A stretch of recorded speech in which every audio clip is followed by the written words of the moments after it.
नमस्कार दोस्तों, जय माता दी, जय माता लक्ष्मी।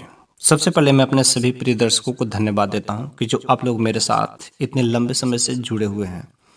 इसलिए मैं हमेशा आप लोगों के भलाई के लिए, आप लोगों के सेहत के लिए एक से बढ़ कर के मैं वनस्पति के बारे में मैं लाता रहता हूँ। और ये वनस्पतियाँ बहुत ही कारगर होती हैं। ये जो वनस्पतियाँ होती है, जो जड़ी बूटी, जो मैं पेड़ पौधे के बारे में बात करता हूँ, जिन गुणों की मैं बात करता हूँ, वे पेड़ पौधे भी वनस्पति हमारे घर के आसपास ही मौजूद होते हैं।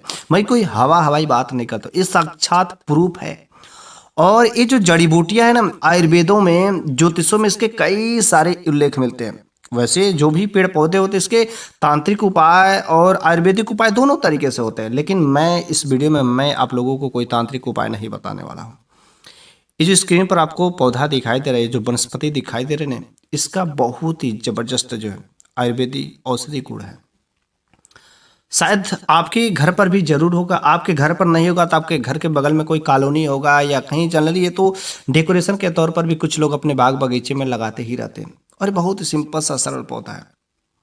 इसका शायद आपको नाम पता होगा, अलग अलग जगह पर शायद कुछ अलग नाम से जाने जाते हैं, और लेकिन अधिकतर इसे सदाबहार का ही पौधा के नाम से जाना जाता है। इसके छोटे छोटे पुष्प जो है होते, वैसे यह जो है 8 प्रजातियां इसकी पाई जाती है। लेकिन अपने यहाँ इस भारत में केवल तो 2 प्रकार की पाई जाती है, एक सफेद रंग की, एक जामुनी रंग की। लेकिन दोनों के दोनों रंग की जो ये सदाबहार का पुष्प होता है, सदाबहार का पौधा होता है, बहुत ही उपयोगी था। इसके बहुत ही जबरदस्त जो है औषधि गुण पाए जाते हैं। लेकिन हमारे दरवाजे पर होता है, हमारे घर पर ही होता है, लेकिन हम लोग इसका गुण, इसका फायदे नहीं जानते, जिसकी वजह से कभी इसका कोई यूज नहीं करते। और हल्का सा कुछ बीमारियां होती है, लंबे लंबे दिनों से दवाई खाते जा रहे हैं, चाहे शुगर हुआ, चाहे बीपी हुआ, चाहे हार्ट अटैक हुआ, कैसी भी ऐसी छोटी छोटी बीमारियां इसके लिए बहुत ही आम होती है। हाँ, यदि आप लंबे दिनों से सेवन करें तो भी ये इसको बहुत ही सिंपल सा सरल तरीके से ठीक कर सकता है। लेकिन कैसे ठीक करता है, यदि आप इस वीडियो के अंत तक बने रहेंगे, अवश्य ही जान जाएंगे कि आखिर सदाबहार का जो पुष्प है, सदाबहार का जो पत्ता है, सदाबहार का जो बीज है, सदाबहार का जड़ है, किस तरीके से किन बीमारियों में कारगर होता है। वैसे अगर आप इसे अपने घर पर लगाना चाहते तो कहीं पर अगर सदाबहार का पौधा दिखता है तो इसको डंडी को तोड़ करके आप ला करके लगा सकते हैं। ठीक है, बहुत ही जल्दी 8 से 10 दिनों में इसके नए रूट्स जो निकलने शुरू हो जाते हैं। यदि आपको नए बीज, अगर जहाँ पर इसके छोटे छोटे बीज भी निकलते हैं, बहुत ही छोटे छोटे, इसके बीज जो हवा में उड़ते रहते हैं। यहाँ पर पौधा रहेगा, तेज हवा चला तो उड़ कर कहीं दूसरी जगह पर निकल जाते हैं। ठीक है, तो थोड़े से समय लगता है, लेकिन ये बहुत ही आसानी से कहीं पर भी निकल सकते हैं। यदि आपके घर पर एक सदाबहार का पौधा है तो इसको कटिंग कर दें। यदि आप पिंचिंग कर देते हैं तो उसके बाद क्या, तो वहाँ से कई सारे जो ब्रांचेज बुस्सी बना देगा। ठीक है, जंगली टाइप का ये बहुत जल्दी बना देता है। इसलिए आपको इसे अपने घर पर जरूर ही लगाना चाहिए। और बुस्सी रहेगा तो ज़्यादा पौधे रहेंगे, ज़्यादा पौधे रहेंगे तो ज़्यादा ब्रांचेज रहेंगे, और जब ज़्यादा ब्रांचेज रहेंगे तो ज़्यादा पत्तियाँ फल फूल रहेंगे, तो वह उतना ही आपके लिए उपयोगी होता है। और इसका कोई खास केयरिंग की ज़रूरत नहीं होती है। 5 से 6 दिन अगर लगातार आप जो है इसको थोड़ा सा ध्यान दे दें तो वो बहुत ही जल्दी पकड़ लेता है। और पानी कोई खास डालने की ज़रूरत नहीं, कोई खास जो है घास फूस की भी ज़रूरत नहीं होती। बस 5 से 6 दिन थोड़ा सा केयर कर दे कि कोई बच्चा, कोई जानवर या कोई कीट तो अटैक न करके उसको खा नहीं जा रहा, सूख नहीं रहा, बस इतना ही काम करना। बाकी उसके बाद आपको कोई खास केयर करने की ज़रूरत नहीं, बहुत ही सिंपल सा आसानी से यह पकड़। और ये इसे 12 मासी भी कुछ लोग बोलते हैं, क्योंकि इस पौधे में जो पुष्प पाए जाते हैं, पुष्प होते हैं ना, पूरे के पूरे 12 महीने जो है बहुत ही आसानी से फलते फूलते हैं। और ये भारत में केवल इसकी 2 प्रजातियां पाई जाती हैं, एक तो सफ़ेद होता है, दूसरा जो जामुनी होते हैं। ठीक है, तो चलिए अब हम लोग जान लेते हैं कि सदाबहार का जो पौधा है किन किन बीमारियों में किस तरीके से कारगर होता है। इस सब चीज़ों को समझना बहुत ही ज़रूरी होता है, क्योंकि हम सभी लोग अगर दुनिया में कुछ भी करना चाहते हैं, सफल होना चाहते हैं, जीवन में तरक्की करना चाहते हैं, तो सबसे ज़रूरी होता है स्वास्थ्य। और स्वास्थ्य ही आपका सबसे बड़ा धन होता है। यदि आपने स्वास्थ्य अचीव कर लिया तो आपके लिए सब कुछ आसान होता है। आप कितना भी पैसा कमाते हैं, लेकिन अगर आपका स्वास्थ्य ही ठीक नहीं रहेगा तो पैसा बेकार है। लेकिन अगर आपके घर परिवार के सदस्यों को सेहत में अगर 4 चांद लगा हुआ है, सेहत बिल्कुल ठीक है, तबीयत ठीक ठाक है, तो कभी आपको कोई चिंता की बात नहीं है। इसलिए अगर आपके घर पर सदाबहार का पौधा है तो आप किसी प्रकार की कोई बीमारी की चिंता की नहीं है। बस आप इसका उपाय करिएगा, यकीन मानिए आपके सारे के सारे बीमारी, सारे के सारे दुख दर्द या सदाबहार का जो पौधा है यूं ही खींच लेता है। लेकिन कैसे, इस चीज़ को बहुत ही आसानी से समझते हैं, किस तरीके से उपयोग करना। सबसे पहला नंबर का जो हमारा बीमारी में इलाज एक कारगर होता है शुगर में। शुगर वाले मरीज के लिए कोई घबराने की बात नहीं है, क्योंकि शुगर जब हो जाता है तो बहुत सारी चीज़ें, आलू हो गया, कुछ ऐसे मीठे चीज़ हो गए, मिठाई का भी मन कर दिया खाने को तो खा नहीं पाते हैं। ठीक है। तो थोड़ा सा आप अवॉइड करिए, लेकिन अगर आप इसके साथ ही अगर सदाबहार का सेवन करते हैं तो आप बिल्कुल ही बेफिक्र रहेंगे, शुगर कंट्रोल रहेगा, कुछ भी आपको कोई दिक्कत नहीं होगा। तो बिल्कुल आपको कोई टैबलेट लेने की जरूरत नहीं, ठीक है। आप क्या करिए, खाली पेट सदाबहार की 2 पत्तियाँ जो मुलायम मुलायम बहुत ही सॉफ्ट होती है ना, मुलायम मुलायम 2 पत्तियों को ऐसे हाथ में ही थोड़ा सा मसल लीजिए। वैसे ही आप अगर चबा सकते हैं तो चबा करके खा लीजिए। थोड़ा सा कड़वा जरूर लगेगा, लेकिन क्या करेंगे, दवा के रूप में आप खा रहे हैं ना, तो थोड़ा सा कड़वा लगेगा और इसको बहुत ही आसानी से चबा करके बाद में कड़वा लगता है तो आप इसके साथ जो पानी पी सकते हैं, ठीक है। इस काम को करने से मतलब इस पत्तियों को खाने मात्र से आपका शुगर जो बिल्कुल ही कंट्रोल रहेगा। धीरे धीरे भले आप जब शुरुआत में इसको पत्तियों को लेना शुरू करें तो आप दवा भी खाते रहें, ठीक है। दवा का डोज कम करते जाए, इसकी पत्तियों की संख्या बढ़ाते जाए, 2 से 4 कर दें। और जब ये ऑटोमेटिक जब अपना रूटीन पकड़ लेगा तब जो आपने एलोपैथी दवा ले रहे हैं उसको आप छोड़ सकते हैं, ठीक है। इसकी मात्रा बढ़ाते जाए और उसको कम करते जाए। लेकिन बस 2 पत्तियाँ भी अगर लगातार सेवन करते हैं हर सुबह खाली पेट, तो भी आपका बीपी जो क्या कंट्रोल होता है। उसके साथ ही साथ डायबिटीज की भी समस्या अगर है तो डायबिटीज भी बिल्कुल ही कम हो जाती है।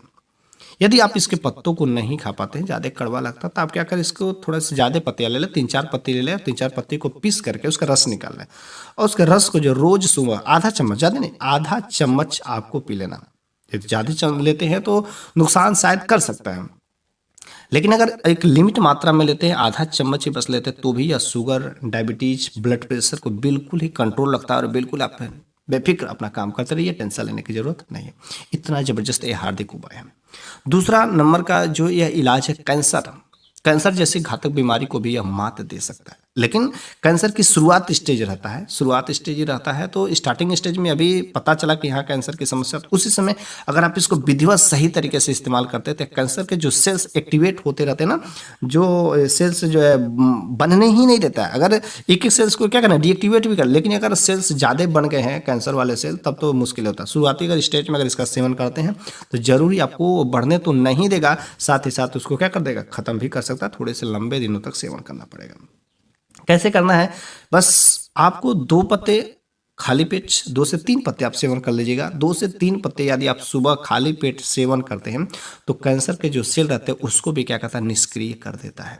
शुरुआती स्टेज में रहते तो अगर आप काफ़ी बढ़ गया है तो बात अलग है, तब तो नहीं काम कर पाएगा, क्योंकि एक सेल्स को 2 सेल्स को ये कंट्रोल करेगा, बाकी जो 10-20 हज़ार सेल बढ़ जाए, क्योंकि बहुत तेज़ी से उसके सेल्स जो चलते हैं।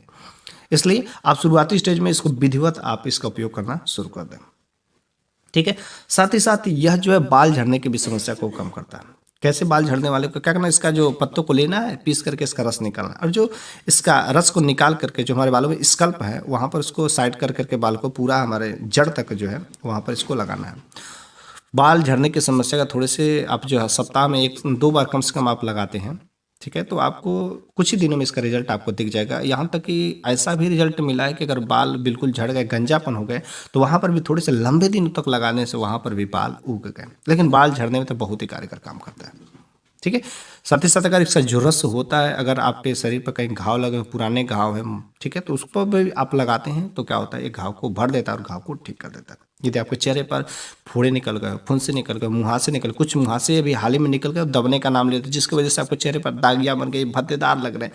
ऐसे आप कहीं समाज में जाते हैं तो चेहरा छुपा करके बांध करके जाते हैं, चाहे लड़की हो चाहे लड़का, कोई भी हो, आपको अपने चेहरे से बहुत ही प्यार होगा। सब लोग यही चाहते हैं कि हम सुंदर बने रहें, ठीक है। सुंदर बने रहने के लिए आपके चेहरे पर किसी प्रकार का कोई पिंपल, मुहासे, ये सब चीज़ें नहीं होना चाहिए। तो आपके अगर चेहरे पर निकल गए तो आप इसका इस्तेमाल कर लीजिएगा। इसका रस को निकालिएगा, ठीक है। इसके रस को निकाल करके क्या करना है, आपको एक रुई का फॉग बना करके, रुई का लुगदी बना कर, उस रुई के लुगदी से आपको क्या करना है, शाम को सोते वक्त इसको लगा लेना है, ठीक है। शाम को सोते वक्त क्या करना है, इसको लगा लेना है, लगा करके यूँ ही सो जाना। सुबह उठ करके आपको अच्छे से मुँह जो है धो लेना है। दूसरा कुछ नहीं, मुश्किल से 1 से 2 बारी बस आपको लगाएंगे, इसका रिजल्ट बहुत ही ज़बरदस्त मिलेगा। आपके चेहरे पर कुछ भी निकल जाता है। कुछ लोग तो बड़े लंबे लंबे दिनों तक दवाइयाँ कराते हैं, ये लगाते वो लगाते, क्रीम लगाते, महंगे महंगे क्रीम पाउडर लगाते रहते हैं, लेकिन उसका कोई रिजल्ट नहीं मिलता और नहीं तो पैसा भी खर्चा होता है। लेकिन अगर आप इसका इस्तेमाल करते हैं, इसके रस को अपने चेहरे पर लगाते हैं तो 100% कारगर होता है, और वह जो फुंसी रहते हैं, जो मुहासे रहते हैं, बिल्कुल ही दब जाते हैं। इसकी पत्ती का रस जो इतना कारगर होता है, ठीक है। तो हम आपसे उम्मीद करते हैं कि अगर आपके घर पर ये सदाबहार का पौधा नहीं होगा तो ज़रूर ही अपने घर पर ला करके लगाइएगा। इसे लगाने में कोई बहुत बड़ी केयर की बात नहीं होती है। सप्ताह में अगर एक बार भी पानी डाल देते हैं तो भी कोई बात, ठंड के मौसम में तो वो खास कोई पानी डालने की ज़रूरत भी नहीं पड़ती। एक आध महीना में अगर डाल दिया तो ठीक है, लेकिन जब गर्मी के मौसम होते हैं तो उसमें थोड़े से केयर की ज़रूरत है। अगर इसे पर्याप्त मात्रा में जो नमी अगर बना रहता है, जितना पानी चाहिए, कोई खास पानी तो चाहिए नहीं, लेकिन जब गर्मी का मौसम आता है तो उसमें थोड़ी सी पानी की ज़रूरत होती है। तो उस समय अगर केयर कर लेते तो ये पौधा कभी भी सूखता नहीं, पूरा का पूरा 12 का 12 महीना क्या होता है, हरा भरा बना रहता है और हमेशा फूल देता रहता है। ठीक है, ऐसे में जहाँ पर ये जो है पुष्प रहता है, ऑटोमेटिक अगर एक फूल जो एक इसका पौधा जो खत्म भी होता है तो ऑटोमेटिक इसके बीज इतने वहाँ पर गिर गए रहते हैं, जमे रहते हैं, नए बीज निकल गए रहते हैं, नए पौधे कि बस एक जाएगा वो 50 पैदा हो जाते हैं। ठीक है, नए पौधे पैदा आप वहाँ से भी ला करके लगा सकते हैं। ठीक है, इस तरीके से ये सदाबहार का पौधा बहुत ही जड़ी बूटी, बहुत ही औषधि गुणों वाला पौधा है जो बहुत ही आसानी से हमको अपने घर के आसपास कॉलोनी में अवश्य ही मिल जाते हैं और हमको इसका उपयोग जरूर ही करना चाहिए। तो आज के इस वीडियो में मैंने आपको सदाबहार के बारे में बहुत ही खास जानकारी दी है और यह बहुत ही ज्ञानवर्धक वीडियो है। अगर आपको मेरे द्वारा दिया गया ज्ञान अच्छा लगा हो या पता हो या नहीं पता, अगर नहीं पता होगा तो अवश्य आपको कुछ नया सीखने को मिला होगा जो शायद आपके घर पर था लेकिन इसके बारे में नहीं पता था। तो आज के वीडियो आपके लिए बहुत ही उपयोगी हुआ और मैं चाहता हूं कि आप अपनी भलाई तो कर सकते हैं, अपनी भलाई के बारे में हमेशा सोचते हैं, लेकिन अगर आप इसके साथ ही साथ इस वीडियो को शेयर कर देते हैं, शायद आपके एक शेयर से किसी गरीब का भला हो सकता है। और जब आप किसी दूसरे की भला करेंगे ना तो अवश्य भगवान आपका भला करेगा। तो आप इस वीडियो को शेयर करके शायद किसी गरीब का जो भला हो सकता है, कितने सारे शुगर ब्लड प्रेशर के पेशेंट हैं उन लोगों को नहीं पता होगा, शायद इस चीज़ को उपयोग करके वो अपने जीवन का लाभ उठा सकते हैं, अपने जीवन को जो आनंदमय तरीके से जी सकते हैं। तो आपका एक शेयर किसी के लिए जीवन बना सकता है, किसी की जान बचा सकता है, इसलिए आप शेयर जरूर कर दीजिएगा। मैं आपका हमेशा एहसानमंद रहूँगा।